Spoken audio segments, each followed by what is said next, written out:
자꾸 관심사 물어보는 게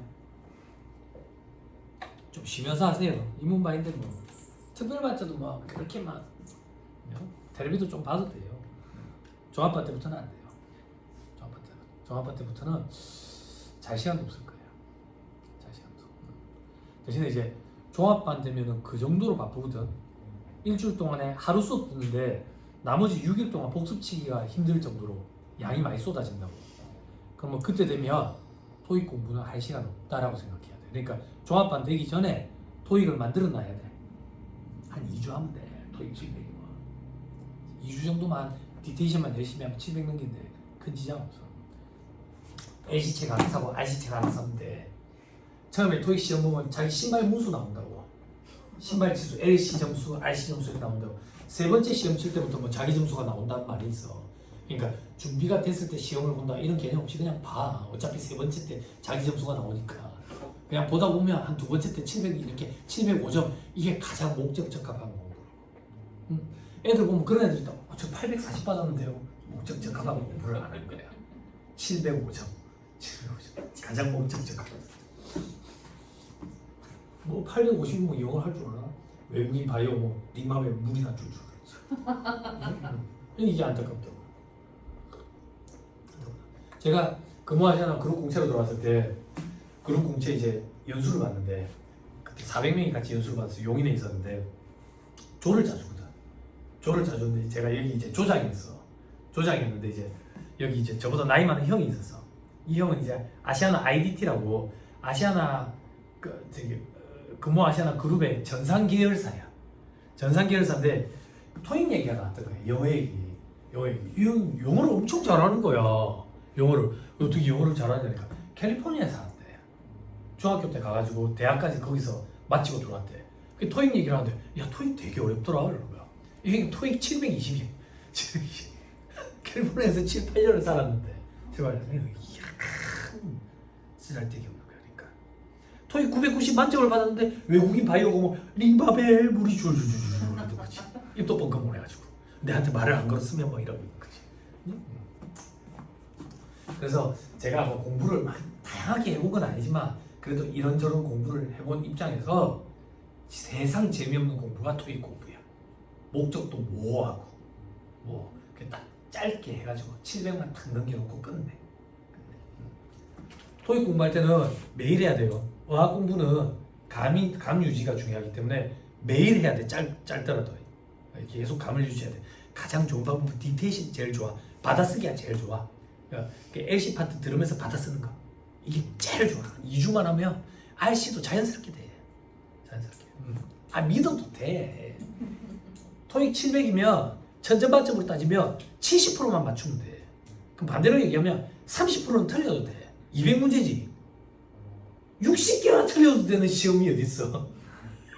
안 그래? 틀리고 싶어도 못 틀리겠다. 60개. 한 2주 하면 돼. 또 쓰레기라고 욕하는 토익이 좀 어려워졌다든 뭐 호주 발음도 나오고 뭐 이런다대. 한 3주. 아니 세무사님 나는 3주를 했는데 점수가 안 나오던데요. 학원에 의존해야 돼. 여러분. 학원에 의존해야 돼. 700만 딱 넘겨줄 수 있도록 만들어주는 학원들이 있다고. 이 부산에서 저기 인텐시브 코스 혹은 조금 스파르타식으로 유명한 학원들이 있어요. 학원들이 그런 데 가야 돼. 부산대 앞에 가면 항영여학원 이런 데 있어. 항영여학원. 그리고 여기 이런 데 보면 프랜차이즈로 함유어학원 있어요. 함유어학원. 두유 만드는 데가 아니고 함유어학원. 이런 데가 스파르타식으로 조금 유명해. 스파르타식. 그런 데 가면 이제 짧은 기간 내에 빨리 만들어준다고. 그렇게 하면 돼. 자, 칠판 보세요. 이제 결산 조정과 시고 조정합시다. 칠판 보시면 돼요. 제가 아까 여러분들한테 용어를 얘기할 때 용어를 좀 생략했어요. 어떤 용어를 생략했냐면 세무조정이 제가 입금물살이, 입금살이, 송금살이, 송금살이 세무조정 얘기했잖아. 사실은 풀네임으로 얘기하면 입금물살이 신고조정으로 세무조정한다. 이렇게 해야 돼. 입금살이 신고조정으로 세무조정한다. 송금살이 신고조정으로 세무조정한다. 송금살이 신고조정으로 세무조정한다. 이렇게 표현을 해야 된다고. 그럼 다시 얘기하면 신고조정이 원칙인 거야. 원칙. 그런데 독특한 예외가 있어. 그 독특한 예외가 결산조정이라고. 그런데 이 독특한 예외는 여기서만 발생해. 여기 어딘데? 여기. 회사가 계산한 비용이 세법상 송금보다 작은 경우. 요때. 그럼 요때는 결산 조정입니까? 아니, 신고 조정이 될 수도 있고 결산 조정이 될 수도 있다 그 얘기야. 즉 결산 조정 사항이라는 것은 회사가 계산한 비용이 세법상 인정되는 송금보다 작은 경우에만 발생을 해. 다른 경우에는 발생하는 게 아니에요. 됐어요?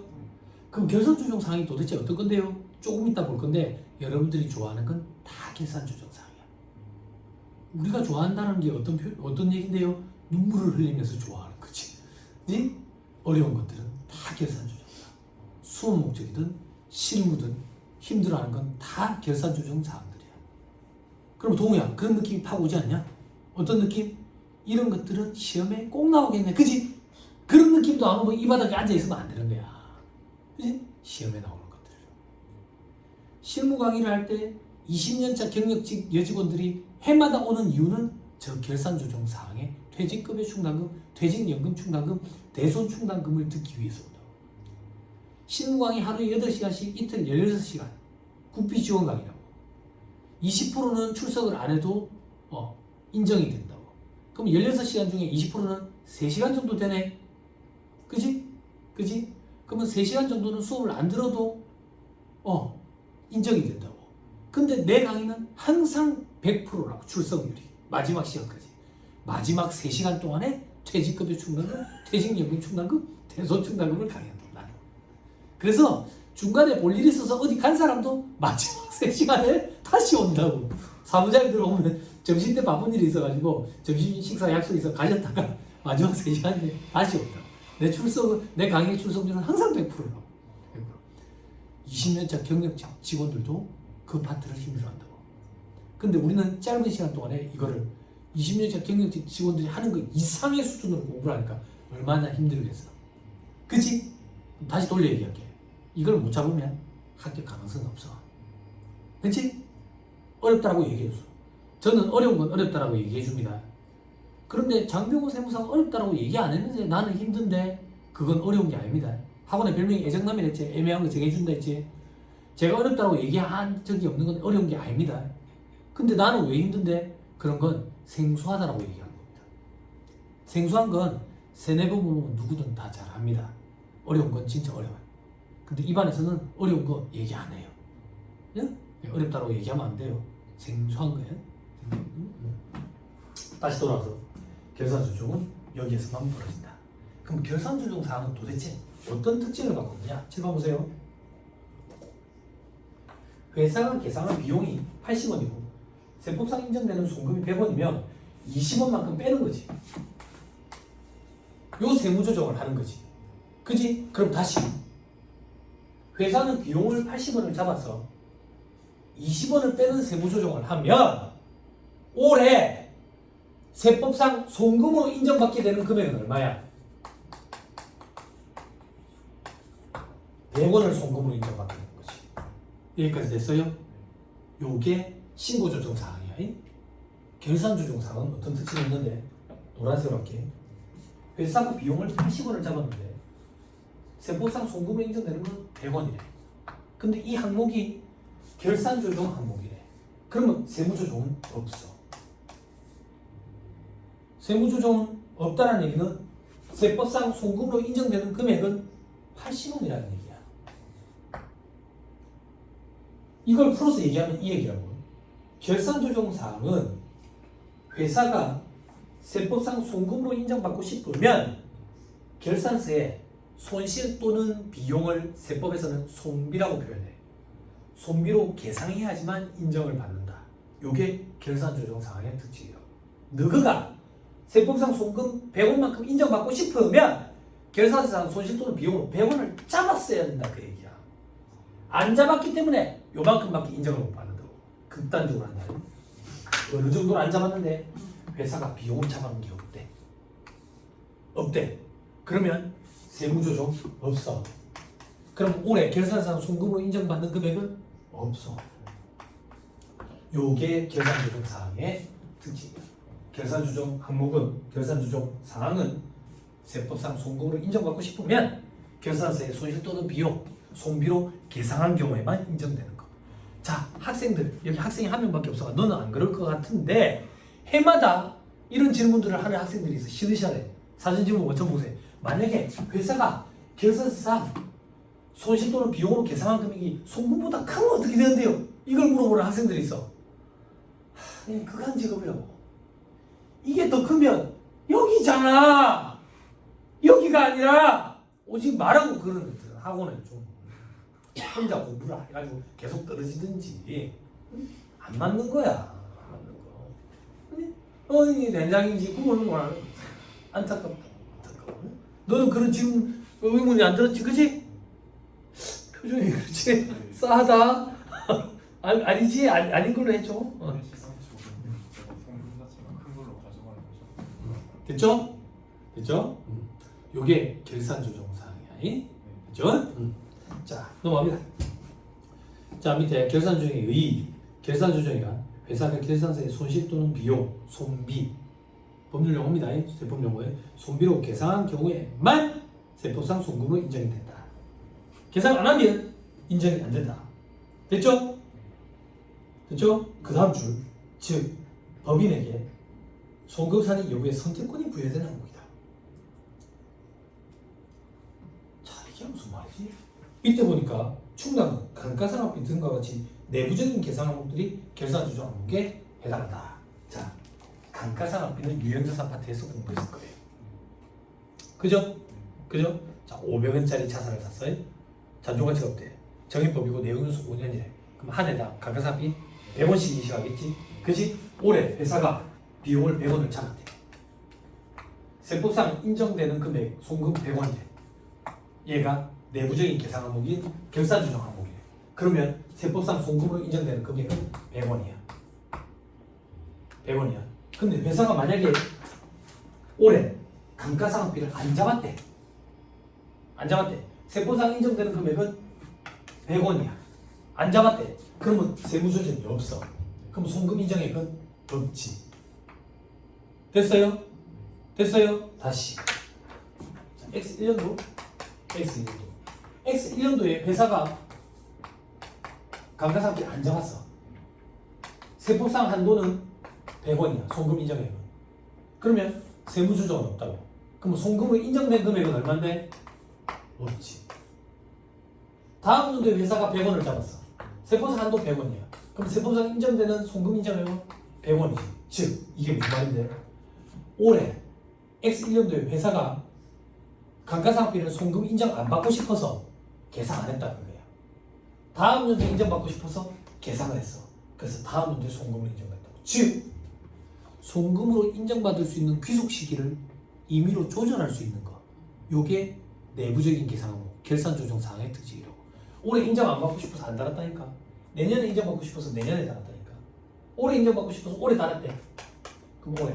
내년에 인정 안 받고 싶어서 내년에 안 달았대. 됐어요? 이게 결산 조정 사항이라고. 그럼 지금 멘붕 온다고. 어떤 멘붕? 회계시험 공부했는데 감가상각비를 그러면 안 달 수도 있어요?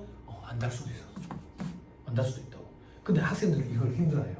여기 언니는 당연하지 이래 생각하는데 학생들은 왜 힘들어하는데 여러분들 회계시험에 공부했던 그거는 감사를 받는 업체라고 지금 생각하고 있어서 그래.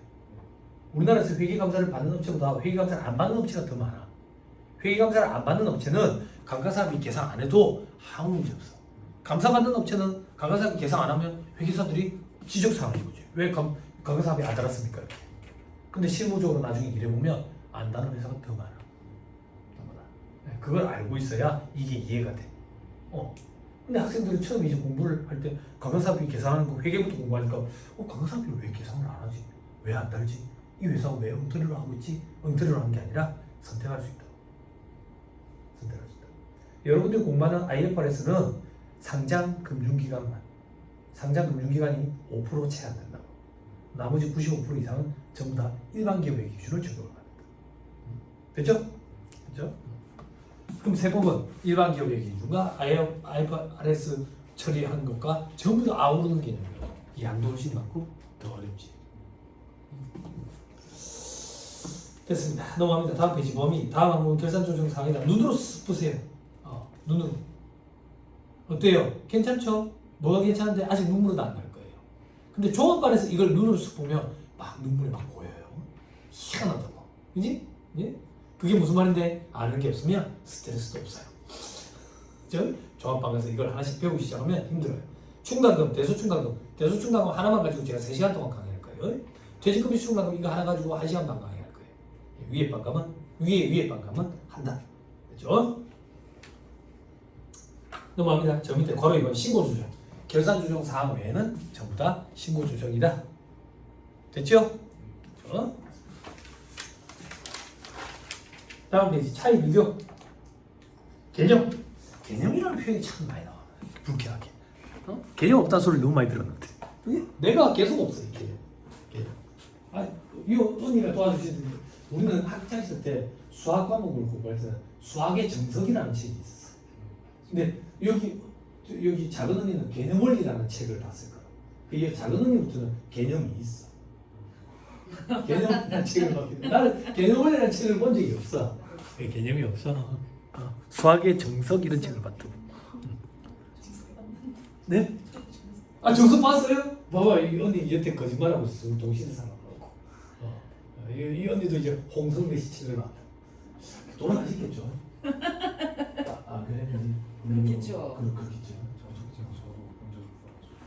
본 적은 그걸 본 적이 있어? 요즘에도 대작편에서 나와가지고. 그래?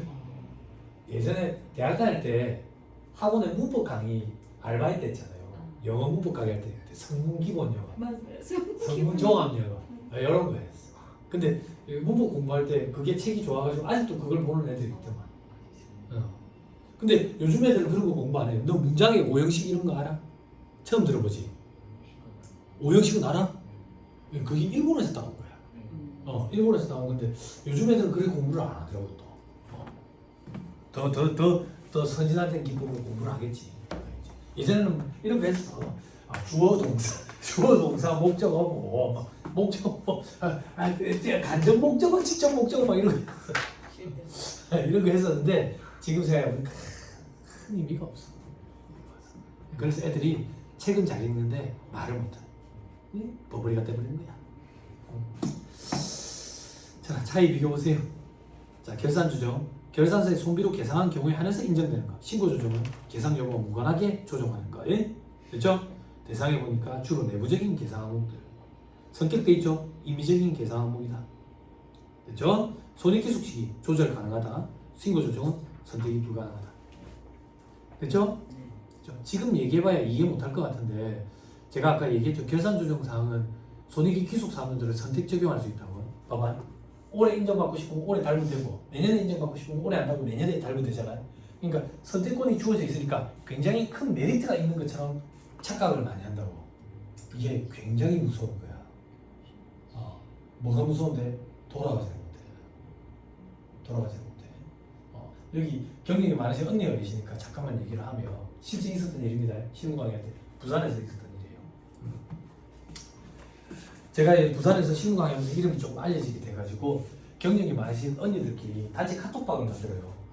15년차 이상들. 그래서 제가 부산에 신문강의 열면 이분들끼리 거기 단체 카톡방에 올려가지고 다 같이 와요. 그게 개모임처럼 돼요. 신문강의 하는 날은 부산에서 하는 날은 아침에부터 이 언니들이 막 뭘 싸는 거예요. 밀감 한 박스, 뭐 빵 이래가지고 자기들끼리 나눠 먹는 거예요. 그때 한 번씩 얼굴 보는 거예요. 제가 강의 들으러 와가지고. 그러니까 얼마나 이제 친해졌겠어요. 한 분 할머니가 실시간 오셨어요. 저한테. 사무장님이신데 여태까지 봤던 점을 생각해서 조금만 고민을 해달래. 무슨 일인데요? 그래서 사무장 막내가 똥탕을 친 거야. 어떤 똥탕을 쳤는데 토지랑 건물을 같이 샀어. 거래처에서. 만약에 예를 들어서 10억을 주고 샀다고 볼게. 땅이 8억이고 건물이 2억이고 예를 들어 볼게. 그래, 부가세 신고까지 했어. 과금도 받고요. 법인세 신고해야 되는데 고정대산 대장이 장부에 닿는데 토지랑 건물을 반으로 잡은 거야. 건물은 8억으로 잡고 토지를 2억을 잡아서 4년 동안 급가상을 거래. 4년을. 이걸 지금 알게 된 거야. 손을 못해. 그게 결산조정사의 특징. 과거로 돌아갈 수가 없어.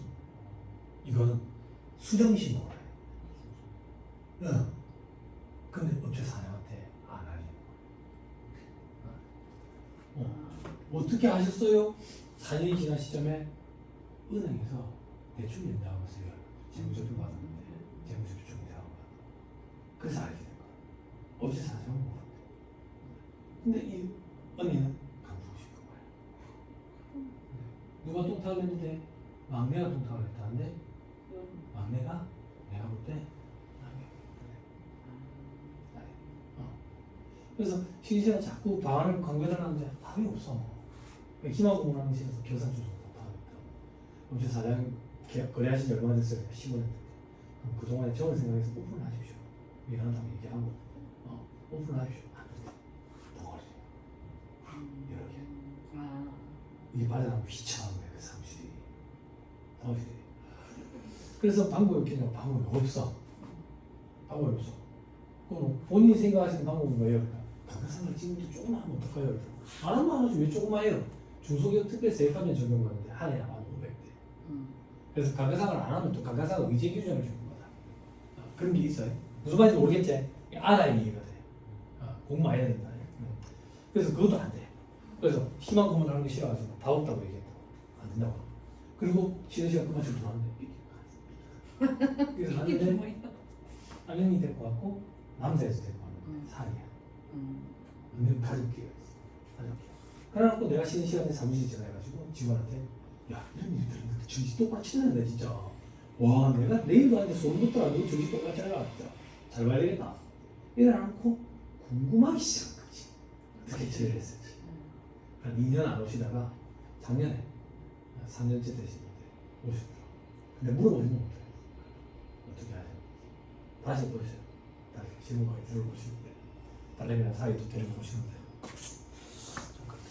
이 결산 조정 사항이 실무라는 언니한테 나중에 얘기하면 알아. 이 얘기를 딱 내가 지금 했잖아. 이 언니는 정신 밥맛이 떨어져. 이게 그 정도로 무섭고 큰 일이야. 이 결산 조정 사항이 그렇게 무섭다고. 선택권이 주어진 것 같지만 시간이 흘러버리면 돌아가지를 못해. 돌아가지 못한다. 이게 무슨 말인데? 동호회 잘 봐라. 자, 회사에 안 달았어요. 그리고 다음 문제가 됐어. 작년에 하차. 왜 안 달았는데? 송금 인정 안 받고 싶어서? 아니, 인정받고 싶었는데 깜빡했어. 깜빡했어. 몸 돌아간다고. 몸 돌아간다고. 그러면 오줌짜는 지식으로 일한다고. 올해 한 개 더 잡아야 되겠다. 200원 이렇게. 아니, 올해 감가상각비야. 부인돼 버린다고. 이게 결산조정사항의 특징이에요. 굉장히 무섭다고 이게. 실무 강의할 때 이걸 꼭 점심시간 전에 얘기해 준다고. 그러면 다 같이 다이어트 효과가 있고 점심을 안 먹어간다니까 밥맛이 떨어져서. 이게 그 정도로 큰 일이야. 생각을 해봐야 되니까. 우리나라 사람들은 감정이입을 참 잘해. 그래서 우리나라 사람들만 유일하게 개를 사람처럼 동화시키는 거지. 내 새끼 내 새끼. 그럼 내가 개란 얘기야? 개가 사람이란 얘기야? 참 애매모호하지. 내 새끼 내 새끼. 그러면 내가 이걸 볼 때 개인가 보다 이렇게 생각하는 거지. 다 같이 개인가 보다. 우리들은 감정이입을 참 잘한다고. 그래서 우리 일이라고 생각하고 좀 떠올려보세요. 그러면 다들 밥맛이 떨어진다. 이게 굉장히 큰 일. 이게 엄청나게 큰 일이다. 내가 사무실 바로 전화할 정도면 정신 똑바로 차려야 했다. 큰일 났다. 손 너무 나가지고. 이건 뭐라고 업체 사장한테 얘기하는 거야? 응? 응? 어려운 것도 아니고 그냥 잘못 넣는데 반대로. 그지. 전 저는 해요. 만약에. 왜냐면 15년이란 정이 있기 때문에 네. 더더군다나 더. 해야죠. 그리고 너도 나중에 일해보면 알겠지만 사람이 하는 일이라 실수를 해요. 실수를 해요. 큰 실수에 대비해가지고 보험도 가입을 하고요. 그리고 여기 언니는 경력이 있으셔서 아는데 오래된 거래처에 사실대로 실수를 좀 했다 막내가 들어왔는데 이러면 우리 보고 가서 생각은 내라 안 해. 오래된 거래처들은 그냥 놔두세요. 그냥 엎어주세요. 우리 뭐 위쪽에 잘 얘기 드릴게요. 이래야겠다.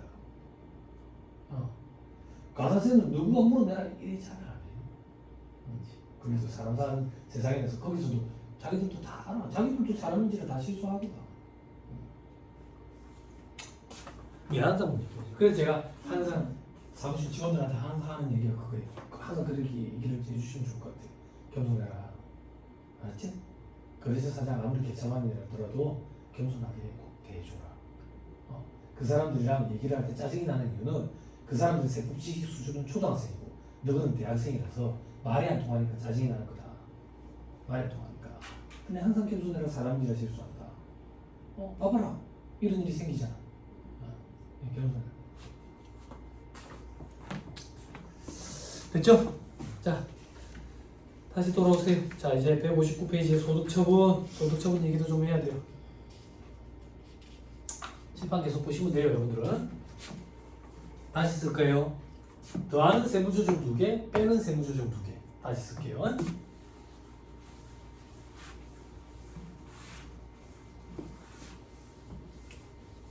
쉬는 시간에 이거 상담을 해봤는데 머리에 쥐가 탁 나요. 안 돼. 다 없어요. 안 돼.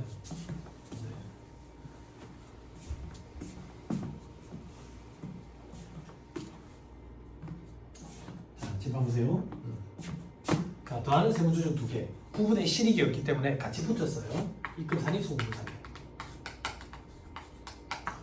그리고 소금 산입, 입금 산입. 그런 질문도 하더라. 그런 질문 상상도 못 해봤는데 애들 강의하면서. 실무 서식 있잖아요. 실무 서식을 보면 이렇게 생겨 있어. 서식. 결산상 당기순위. 그 밑에 입금 산입, 송금 산입. 요거는 없어. 입금 산입, 송금 산입 이렇게만 있어. 왜 이러냐고 질문하는 사람이 있더라. 나 상상도 못 해봤는데. 그 제가 그때 답변을 뭐라고 했냐면 칸이 모자라서 안 썼어요 그랬다고. 진짜 모르겠어. 구분의 실력이 없어요. 구분의 실력이 없어서 실무 서식에는 그냥 입금 산입, 송금 산입 이렇게만 적혀 있어요. 자, 다시 돌아올게요. 지금부터 우리는 소득 처분이라는 걸 볼 거예요. 소득 처분이 뭔지 알아야 돼. 소득 처분이. 지금 한번 봐. 회사가 회계자료, 재무제표를 작성을 해. 그럼 여러분들 회계 순환 과정 뭐 이런 거 공부하면서 장부 막 이렇게 작성하고 나면 나중에 이제 재무제표 이사회 승인을 받아가지고 주총 결의에 붙이고 이러 하잖아. 그죠? 이사회 승인이 뭔데? 대표 이사. 그러니까 사장이 결제해주는 날이 재무제표 발행 승인일이라고. 이사회 승인일. 대표 이사가 사인해주는 날. 대표 이사가 사인을 해준 걸 갖고 주총에 갖고 가야지. 그래서 재무제표 발행 승인 이후에 주총이 이루어진다고. 그럼 주총을 가면 회사에 회계상 소득이 수년간 쌓이면 인여금이 될 거 아니야. 이 인여금을 주주들한테 배당을 좀 주자. 혹은 우리 중장기 사업 계획에 대비해 가지고 좀 쌓아놓자. 뭐 이런 결의들을 한다고.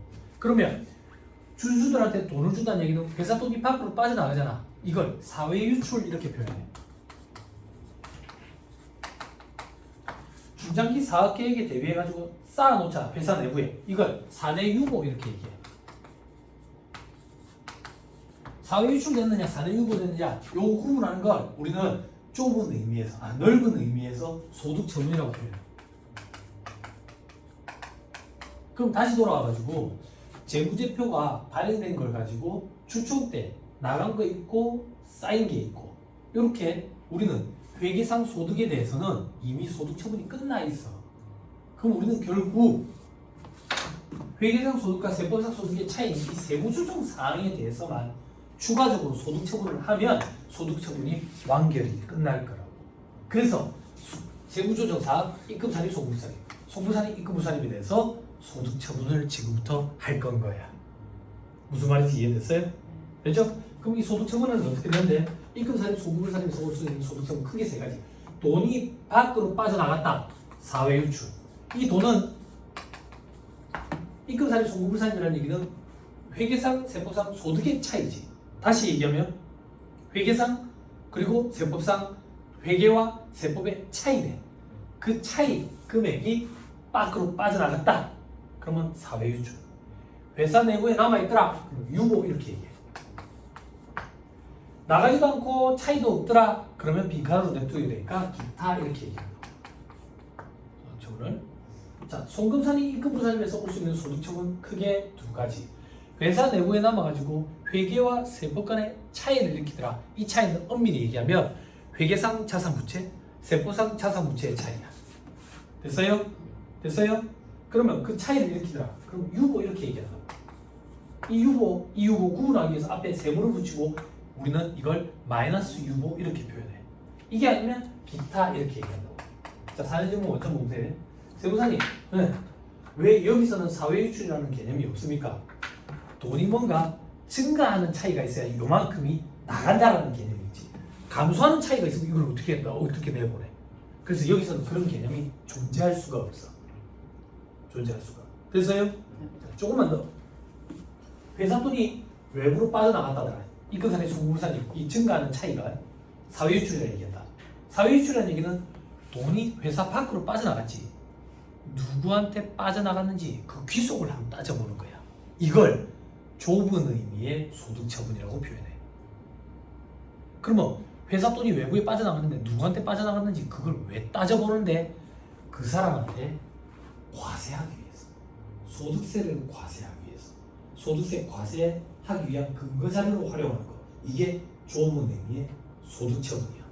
그러면 회사의 차이점, 즉 증가한 세무조정 차이가 회사 밖으로 빠져나갔는데 누구한테 빠져나갔는데? 주주한테 나갔다. 주주한테. 그러면 배당 이렇게 소득처분해. 배당. 그러면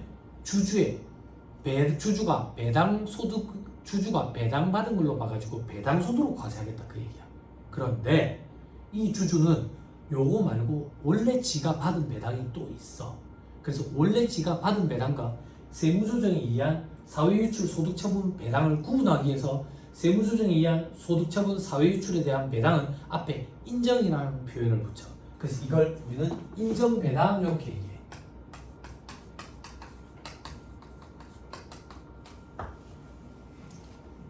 소득세를 과세한다고. 금융소득으로. 됐어요? 자, 회사 밖으로 돈이 빠져나갔는데 누구한테 갔는데? 임직원한테 갔대. 임직원. 그러면 상여원 이렇게 처분한다. 상여로 처분되면 이걸 근로소득으로 과세를 해. 근로소득으로. 즉, 이 임직원의 근로소득으로 과세한다. 그런데 이 임직원이 소득처분에 의한 상여 말고 원래 지가 받은 상여가 또 있대. 그럼 원래 지가 받은 상여와 이 상여를 구분하기 위해서 인정상여 이렇게 얘기하는 거야.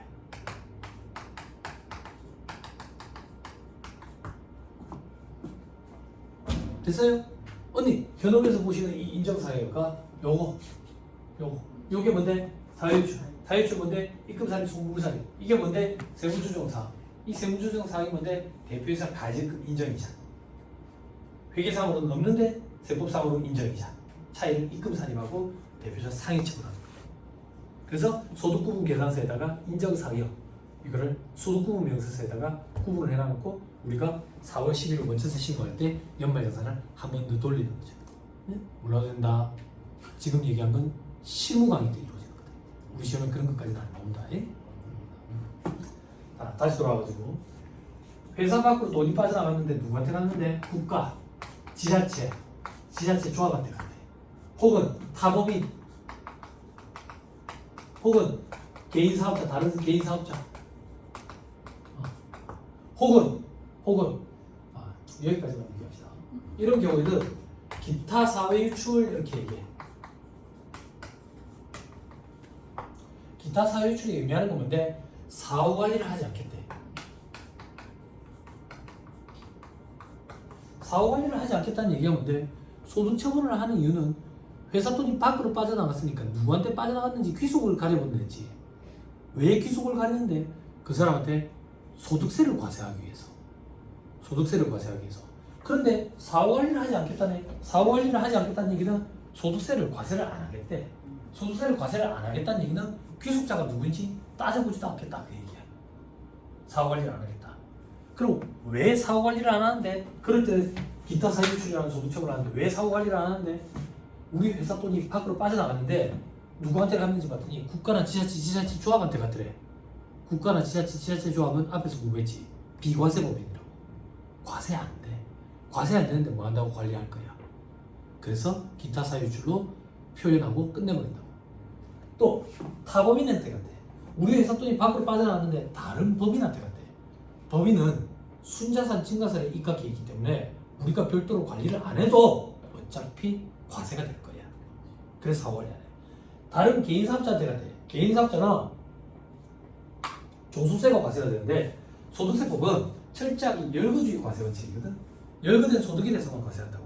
그 열거된 소득이 이자, 배당, 사업, 근로, 연금, 기타, 퇴직, 양도소득이 있어.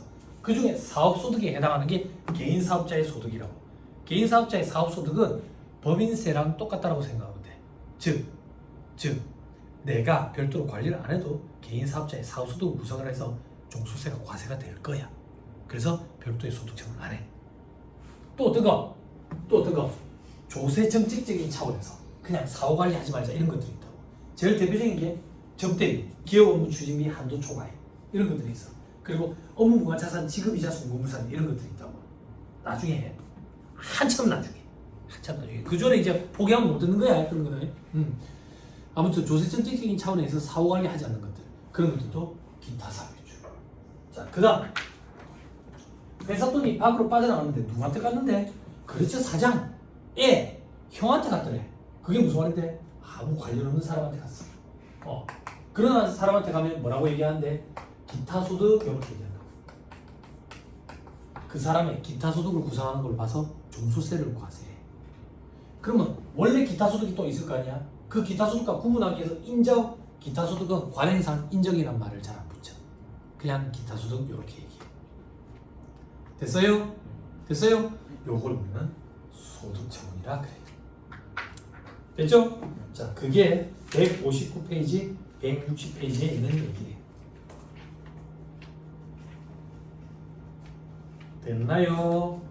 됐어요? 자, 괄호 1번에 동그라미 1번 주주인 경우, 동그라미 2번 임직원인 경우에 사유, 동그라미 3번 법인, 개인사업자, 국가 지자체인 경우에 기타 사유주, 동그라미 4번에 그 외의 경우는 기타 소득. 저 밑에 괄호 3번 무조건 기타 사유주로 처분하는 경우 이게 조세 정책적인 차원에 따라서 기업 업무 추진비 한도 초과 요 정도. 됐죠? 다음 페이지 주계 일정 보지 마시고 그 다음 유보 돼 있죠? 그죠? 요거부터는 잠깐 끊었다가 얘기를 좀 하시죠.